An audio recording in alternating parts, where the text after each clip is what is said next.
Welcome to the Beauty Moves podcast. I am your host, Coyetta Tamara, and your guide on this transformative journey. This podcast is your ultimate destination for inspiration, actionable strategies, and real talk conversations about building a successful business while becoming the best version of yourself. We'll dive into topics that empower you to elevate your skills, grow your brand, and navigate the challenges of entrepreneurship with confidence.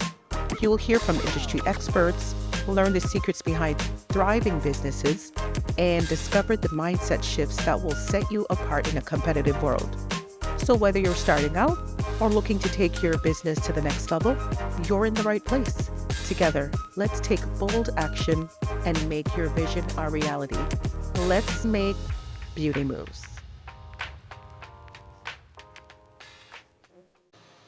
Hello, everyone. Welcome to another episode of Beauty Moves podcast. I am your host, Coyetta. I hope you guys are having a wonderful Christmas. So, Merry Christmas to you. By the time this episode airs, we are about a few days out post Christmas. So y'all would have had your Christmas dinner already, spending time with your family. So I hope it's going well. And I think the timing of this particular episode fits really well with thinking about old and new, right? We're going into 2026, and that's a time that we start thinking about resolutions and things of that matter. But I don't want the focus to be so much on that because, resolutions don't last. Like we're like, yeah, I'm gonna, not eat so much food, and by like January, February, that's all out the door. So it's fitting in the sense that it fits that type of thought process, but it's not exactly that. And we're talking about releasing what no longer fits, right? So this episode in particular is for the woman who's tired in places sleep can't reach. So you tired, baby.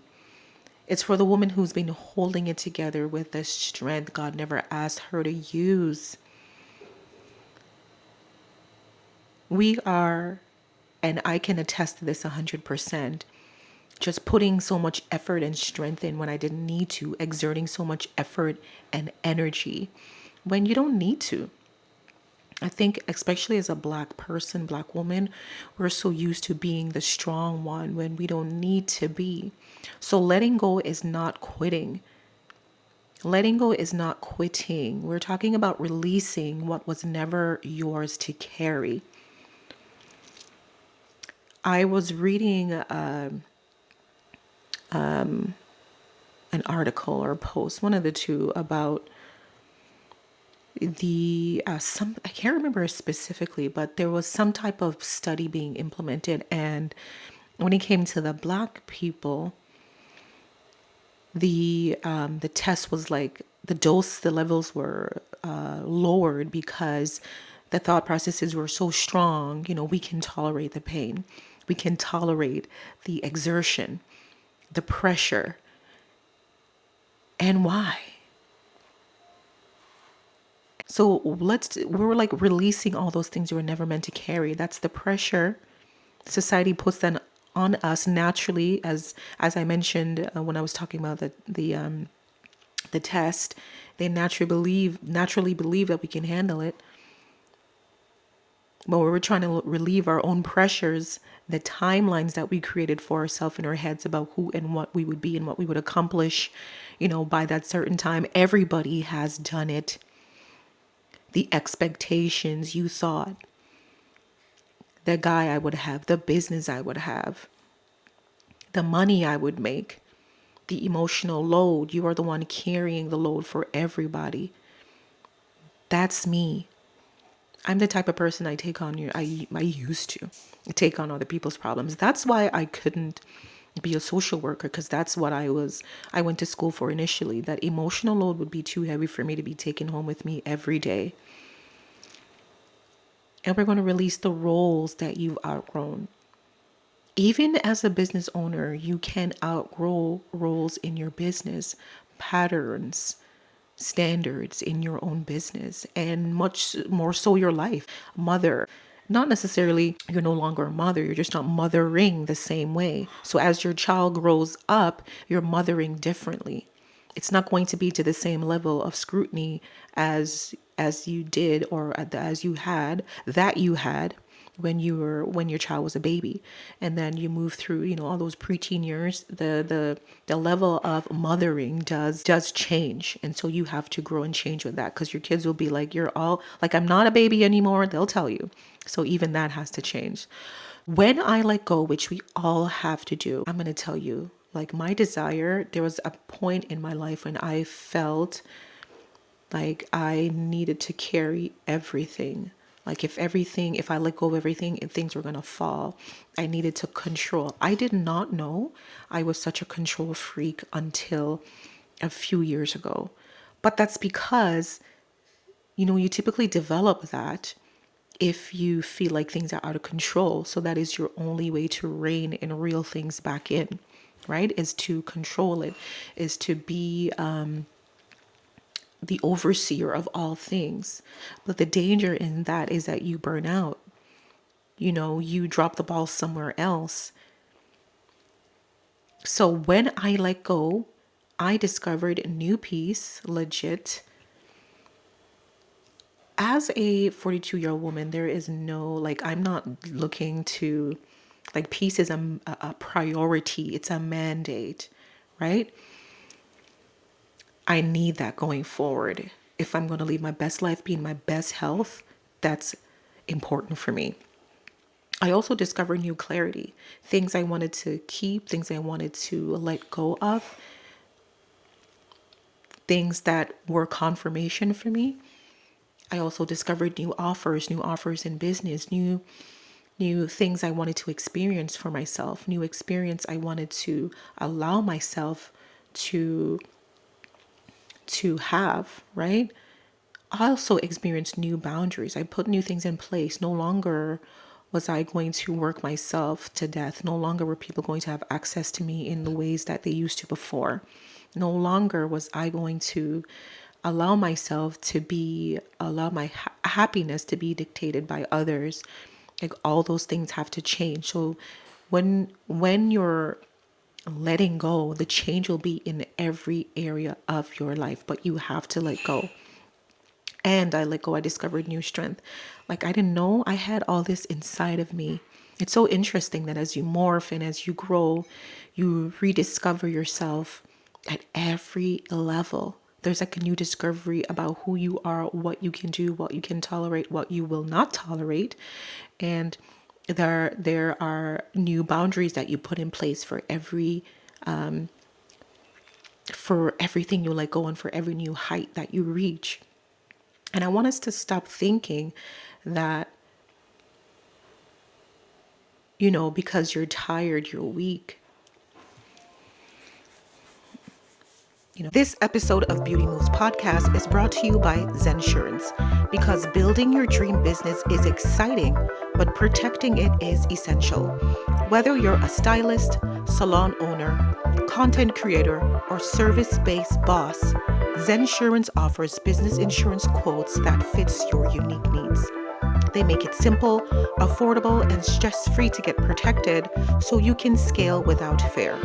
Click the link in the show notes to get your free quotes in minutes. That's Zensurance, insurance designed for business owners like us. Hey friend, if you've been holding a lot lately, Beauty and Beyond Chats is for you. It's where we talk about real stuff that's faith, mental health, and staying grounded while chasing our purpose. We're gathering soon, and there's a seat waiting for you. Tap the link in the show notes to join.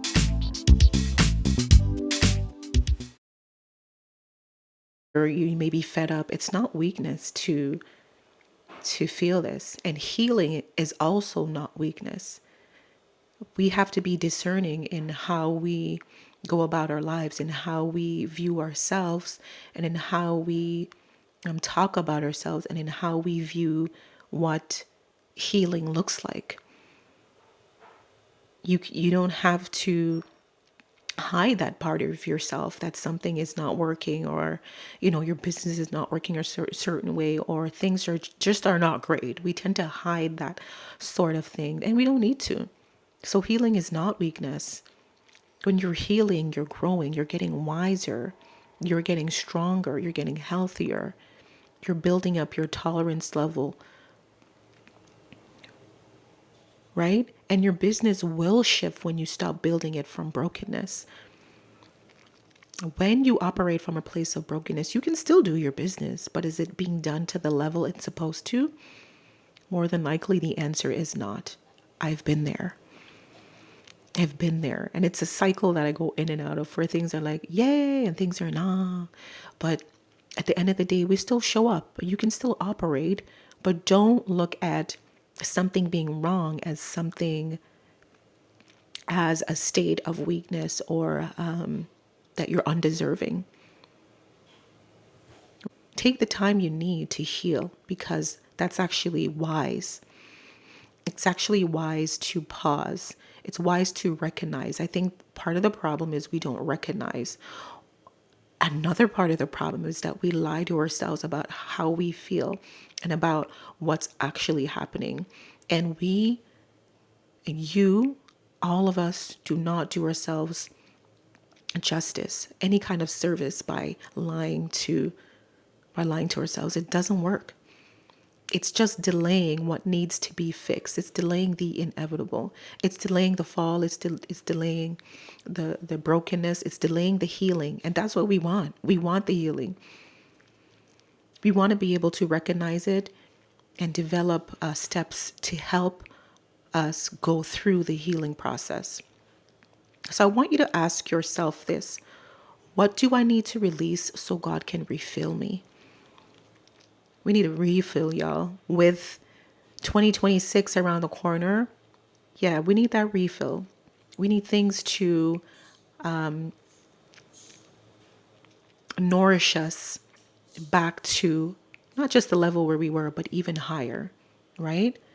It's not okay to keep running on fumes. It's not okay to allow life and situations to take advantage of you. If you want to be a smarter business owner, this is a part of things that you have to master. And if you can master this in business, you can master it in your personal. If you master it in either aspect, you'll be able to master these things in any area of your life. It's not okay to keep running on fumes. Here's the other thing as well. Fumes may be a season. There may be a season where you have to, keep going and like burn the midnight oil. That's a season. That's not permanent. So you also have to learn to recognize your seasons. So if one of your Achilles heel is not recognizing your season, then you need to be able to do that. Okay? So if you've been running on fumes, if you've been overdoing it, if you've been, falling into all timelines and expectations and just allowing others to control you and the narrative and your business and all the things, look into Brain Interrupted, 5 Mental Traps Holding You Back. That's the book that's coming out, because it will help you on your healing journey. It will help you, give you some clarity and compassion to yourself. One of the things I see is that we are not compassionate with ourselves. It's easy to, and I'm going to say that about myself, like it's easy for me to comfort someone and to dote on them and tell them how amazing they are and adore them in that way. But for me, it's more difficult to be like that. Those internal messages that I give myself are not the same. It's easy for me to dote on someone. It's easy for me to praise someone. It's easy for me to, be adoring to someone else. But we also have to remember ourselves to be compassionate to ourselves. So I hope you really take this episode in this holiday season and use it as fuel to get you through, and use it as a jumping point to your healing, to your journey. And get the book, okay? Use the link in the show notes. Until next time, the next episode will be in the new year. And so I'll save my Happy New Year for that episode. Okay? Until next time, take care. Bye. Thank you for tuning into the Beauty Moves podcast. Don't forget to like, share, subscribe, and leave a comment, as this helps improve my ranking. Take care. Until next time.